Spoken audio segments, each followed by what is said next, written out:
Welcome to the next free video in this free Active Directory course for the 7640 exam. In this video, I will look at the Global Catalog Server.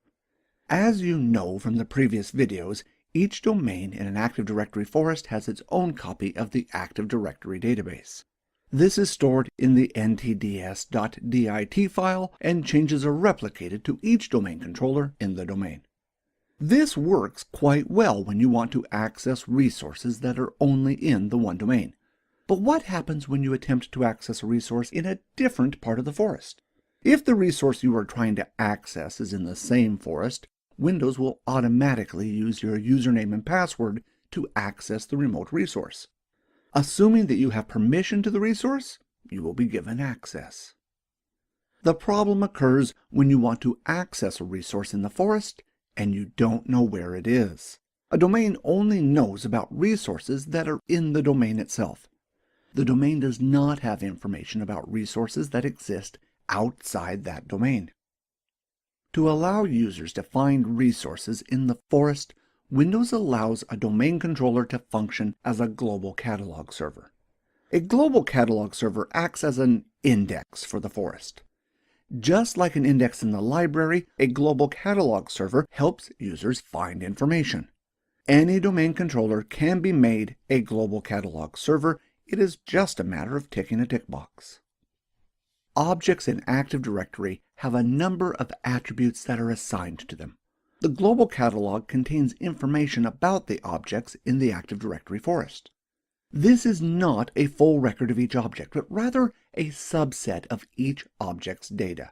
In other words, only certain attributes are replicated to the global catalog server. The information replicated is enough to find objects in the forest. Just like an index in the library contains key information such as the title of each book and the authors, the global catalog server contains key information about every object in the forest. Having global catalog servers, or GCs, means users in different domains can run queries on the GCs to find any object in the forest. Since users in different domains can access resources in different domains in the forest, there are also groups that work across the forest. These groups can contain users from any domain in the forest. The Global Catalog Server is responsible for keeping information about these groups that include users from different domains. Any domain controller can be a global catalog server. In each domain, you should have at least one global catalog server. If you have a large enough domain, you should also have additional global catalog servers for redundancy reasons. Losing your only global catalog server in your domain can cause problems. As long as you have one global catalog server, you can always make more domain controllers global catalog servers. To make things as simple as possible, there is nothing stopping you from making all your domain controllers into global catalog servers. In fact, Windows Server 2008 by default will make a new domain controller into a global catalog server when it is promoted. The disadvantage to having more global catalog servers is that they require more disk space and more bandwidth.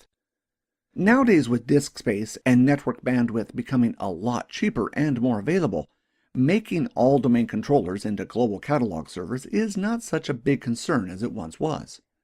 For these reasons, this is why Microsoft makes all domain controllers global catalog servers by default. You can always switch this off when you promote the server, or later on if you decide to. I will now change to my Windows server to show you how to change a domain controller to a global catalog server, or change it back if it is no longer required. First of all, I will open Server Manager from Administrative Tools under the Start menu.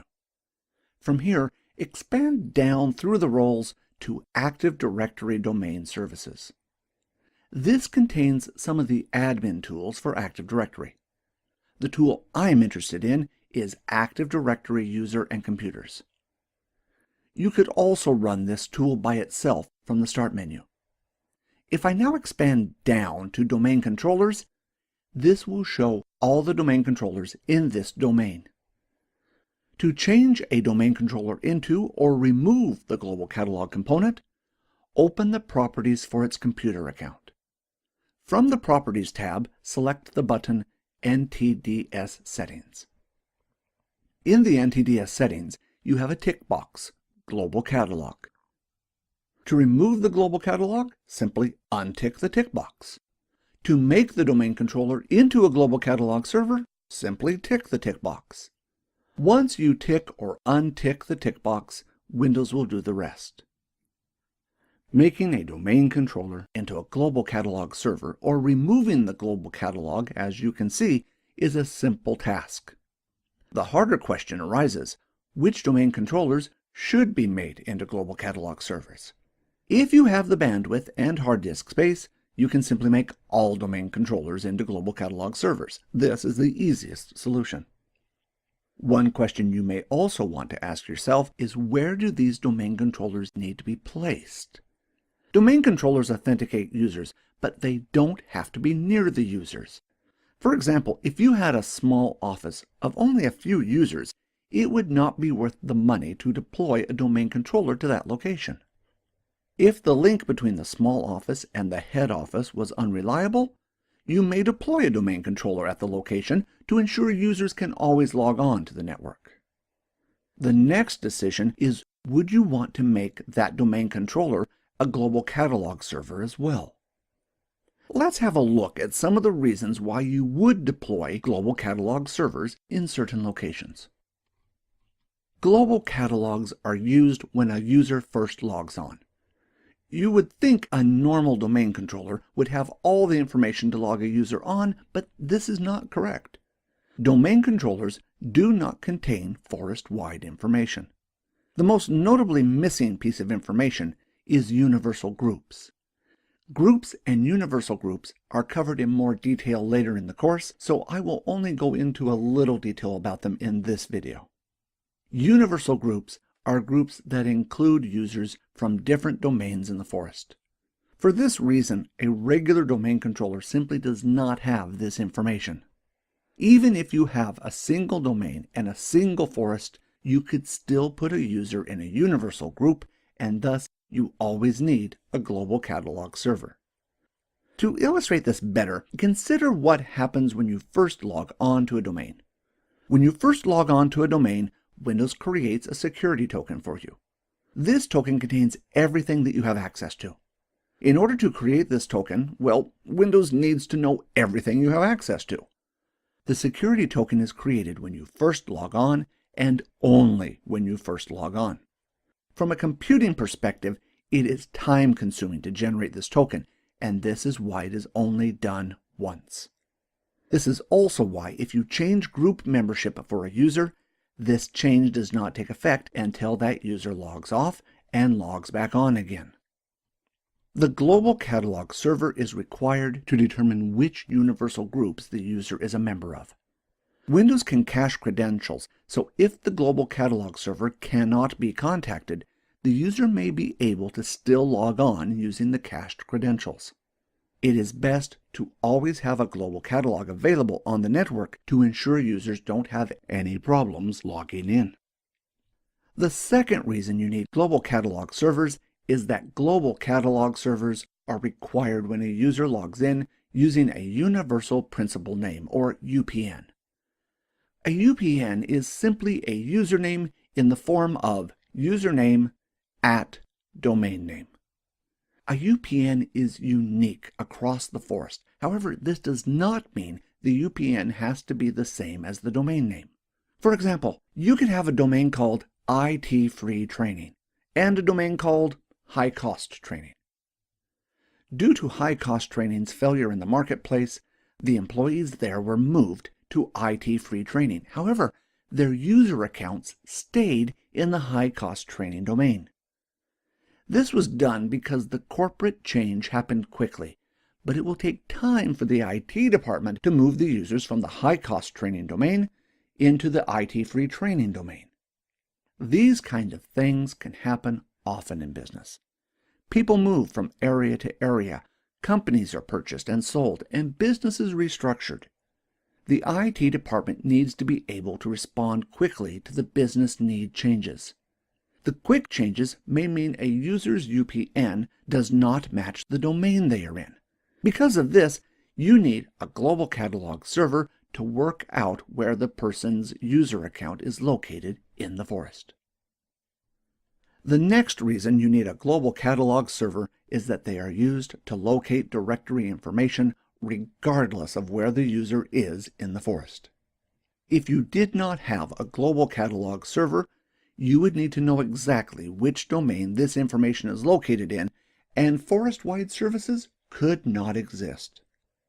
If you want to search for all large format color printers in the forest, for example, you could not do so without a global catalog server. The next recommendation with global catalog server placement is that you place a global catalog server at each one of your sites that is separated by a wide area network. In some cases, you may have a high-speed link between the user and the server. However, it may be blocked by a firewall. If you cannot open these ports between the client and the server, you may need to place a global catalog server local to the client. This can also apply if the link between the client and the global catalog server is unreliable. If this occurs, you should make a domain controller on the local area network a global catalog server, or deploy a new domain controller to that network. The next reason for global catalog server placement is that some software requires a global catalog in order to run. Microsoft Exchange is an excellent example of this.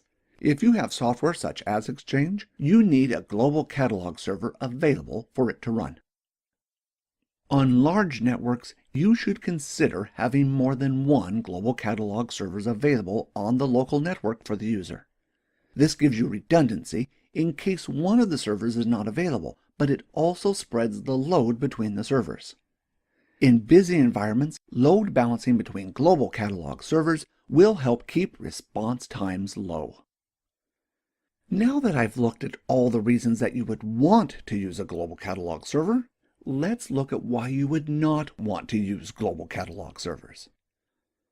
A global catalog server contains a partial replicate of every object in the forest, and thus does put more load on the server answering queries. A global catalog server must answer GC-related queries as well as authenticate users.